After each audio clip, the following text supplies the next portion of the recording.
بعض اوقات خود کو دھماکے کرتے ہوئے اور تباہی کی خوشی مناتے ہوئے فلم بند بھی کیا۔ اسرائیلی فوج نے یہ دعویٰ کیا کہ اس کا جو ہدف ہے وہ حزب اللہ کے بنیادی ڈھانچے ہیں۔ سوال یہ بنتا ہے کہ کیا 37 شہروں میں حزب اللہ ہی بیٹھی ہوئی تھی؟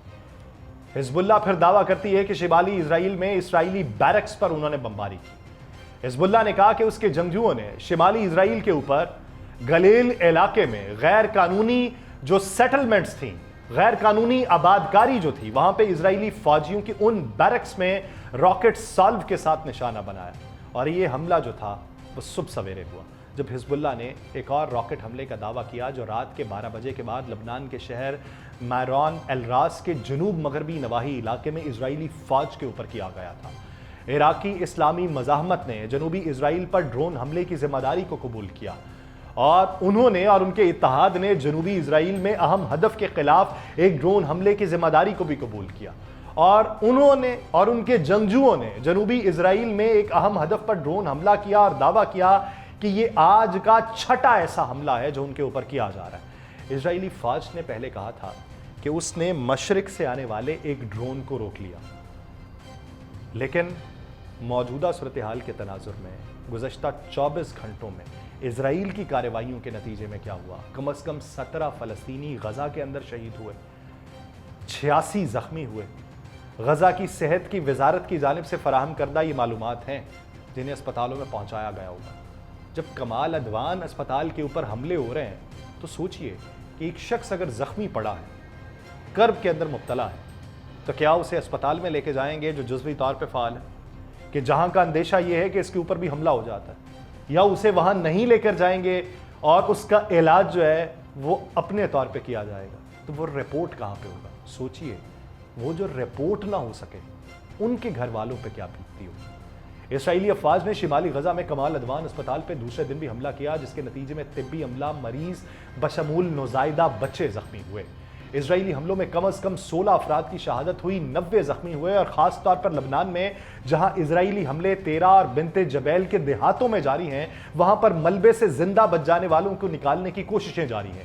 غزہ میں اسرائیل کی نسل کشی کے نتیجے میں 7 اکتوبر 2023 سے جو شہادتیں ہوئی ہیں 50,000 کے قریب پہنچنے کو، لیکن میں بارہا یہ انڈورس کرتا ہوں کہ آسٹریلوی میڈیا یہ رپورٹ کرتا ہے کہ ان کے لوگ صحیح رپورٹ نہیں کر پائے۔ وہ جو ایک آپ کو وجہ بتائی کہ کس وجہ سے وہ رپورٹ نہیں ہوتے، جو گنے نہیں جاتے۔ کہا جاتا ہے کہ 1,02,347 کے قریب زخمی ہوئے۔ یہ وہ ہیں جنہیں طبی امداد فراہم کی گئی، وہ جنہیں فراہم ہی نہیں کی گئی، ان کا کیا بنا؟ کیا وہ معلوم نہیں پڑے؟ اسی دن حماس کی قیادت پہ ہونے والے حملوں کے دوران اسرائیل میں تقریباً 1,139 افراد ہلاک ہوئے تھے اور 200 سے زائد کو اغوا کیا گیا تھا، جس میں سے 100 سے زائد اب بھی ان کے قبضے کے اندر موجود ہیں۔ یہ 7 اکتوبر 2023 کو انتفادہ عبرانی زبان کا لفظ ہے جسے بغاوت کے زمرے میں لکھا جاتا ہے۔ لبنان میں جنگ کے آغاز سے اب تک اسرائیلی حملوں میں کم از کم 3,002 افراد شہادت پا چکے ہیں اور 13,492 زخمی ہو چکے ہیں۔ منگل کے دن صبح 2 ڈرونز کو مسادہ قومی پارک کے اوپر، جو کہ ریڈ سی یعنی مردہ سمندر کے قریب ہے، اور میٹولا کے قریب لبنان کی سرحد جو ہے اس پہ روکا گیا۔ یہ ڈرونز اس وقت روکے گئے جب ارد گرد کے علاقوں میں ڈرون کی موجودگی کے سائرن بجنے لگے۔ اگرچہ شمالی سرحد سے ڈرونز کا گزرنا عام نہیں ہے، لیکن اردن کی سرحد سے اگر دیکھا جائے تو وہاں پہ بہت ہی مشکل، بہت کم ہوتا ہے کہ اردن کی سرحد سے اسرائیل میں ڈرونز کا گزرنا دیکھا گیا۔ اور یہ ایسے وقت میں ہوا جب ایران نے اپنے اتحادی کے ذریعے اسرائیل پر دباؤ بڑھانے کی کوشش کی، جس کے نتیجے میں حملوں کی تعداد اور شدت میں اضافہ ہوا۔ اسرائیلی انٹیلیجنس ذرائع ایکشیس کو یہ بتایا گیا کہ ایران ممکنہ طور پہ عراق کی سرزمین سے اسرائیل پر حملہ کرنے کا منصوبہ بنا رہا ہے، جو امریکی صدارتی انتخابات کے دن یا اس سے پہلے ہو سکتا۔ دن تو گزر گئے، اس سے پہلے بھی نہ ہوا۔ اب کی اطلاعات یہ ہیں کہ یہ حلف برداری سے پہلے ہو سکتا ہے، اور اس حملے میں ڈرونز اور بیلسٹک میزائلز کا استعمال متوقع ہے۔ اور یہ اطلاع ایران کی جانب سے اسرائیل کے خلاف طاقتور اور پیچیدہ جوابی کارروائی کے اعلان کے بعد سامنے آئی، جو 26 اکتوبر کو اسرائیلی فضائی حملے کے رد عمل میں ہوگی۔ اسرائیلی حملے میں ایرانی فوجی مقامات کو نشانہ بنایا گیا تھا، جس کے نتیجے میں ایرانی فوجیوں کی شہادتیں ہوئیں۔